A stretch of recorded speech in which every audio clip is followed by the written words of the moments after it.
Hello दोस्तों, मैं advocate आकार भारद्वाज आपके अपने चैनल जिसका नाम लीगल इन्फो बाय आकार है उसमें स्वागत करता हूँ। आज दोस्तों जो हमारा इस वीडियो के माध्यम से टॉपिक रहेगा जानकारी के लिए या जिस चीज़ के बारे में मैं आपको अवगत कराऊंगा वह यह है कि अगर कोई आपको कोई चेक दे और आप उस चेक को अकाउंट में डालें और वो चेक डिसऑनर होके या बाउंस होके आपको वापस मिलता है तो उस सिनेरियो में उस चीज़ में आपको क्या करना चाहिए या उस सर्कमस्टांसेस में आपको किस तरीके से एक्ट करना चाहिए। आज दोस्तों चलिए वीडियो की शुरुआत करते हैं। सबसे पहले हम ये जान लेते हैं कि अगर आपको किसी ने वो चेक दिया तो और वो बाउंस हो गया तो उसमें सबसे पहले आपको क्या कार्रवाई करनी चाहिए।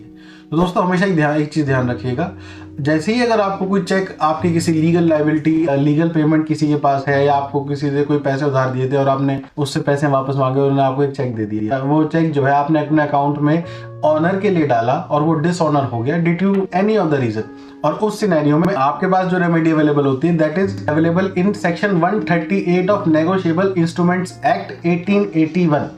1881 का नेगोशिएबल इंस्ट्रूमेंट्स एक्ट है, उसमें आपको एक रेमेडी अवेलेबल होती है जो 138 सेक्शन में प्रोवाइड करी गई है। उस रेमेडी के चलते हुए आपको सबसे पहले क्या करना है, आपको अपने एक वकील साहब को कांटेक्ट करना है। उन वकील साहब को ये बताना है कि ऐसे ऐसे मैंने इस इंसान को ये पैसे दिए थे, अब फिलहाल में उसने मुझे ये चेक दिया और चेक देने के बाद वो चेक मैंने अपने अकाउंट में ऑनरिंग के लिए डाला और वो डिसऑनर हो गया and it is return to me with a returning memo. तो 1 महीने के अंदर अंदर आपको उसको चेक को किसी वकील साहब के सामने प्रेजेंट करना है और वो आपकी बात सुन के एक लीगल नोटिस उस चेक के बिना पे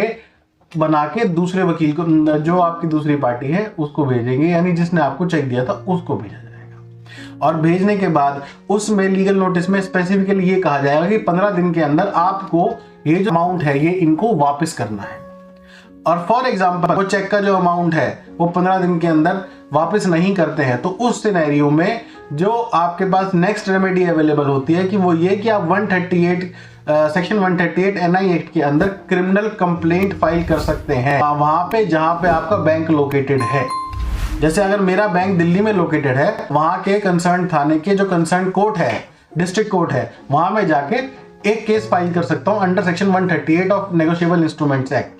उस केस की अवधि बहुत ध्यान से सुनिएगा, केस की अवधि वहां से शुरू होती है जहां से वो आपके 15 दिन का समय खत्म हुआ और उसके 1 महीने के अंदर आपको वो कंप्लेंट फाइल करनी पड़ेगी किसी भी हाल में।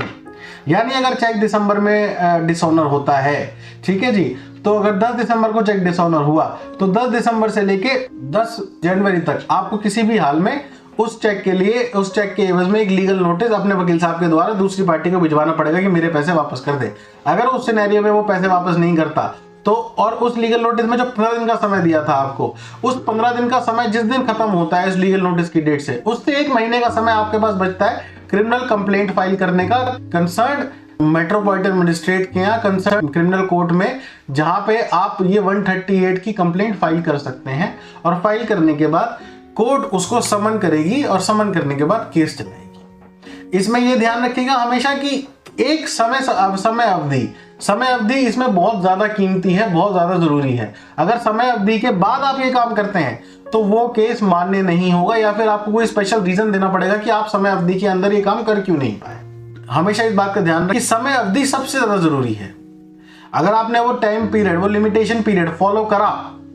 और फॉलो करने के दौरान आपने मुकदमा डाला, आपका मुकदमा मेंटेनेबल है, दूसरी पार्टी को कोर्ट समन भी करेगी, उसे बुलाएगी भी, उसकी स्टेटमेंट भी रिकॉर्ड कराएगी और उस केस को आगे चलाएगी। अगर टाइम पीरियड के दौरान नहीं करा तो आपके लिए दिक्कत परेशानी हो सकती है। बाकी आपको मेरे से कोई भी किसी तरह की कोई भी जानकारी चाहिए हो, आप मेरे डिस्क्रिप्शन में दिए गए नंबर्स पे कॉल कर सकते हैं और मेरे से कंसल्टेशन ले सकते हैं। आपका दिन शुभ हो। बहुत बहुत धन्यवाद।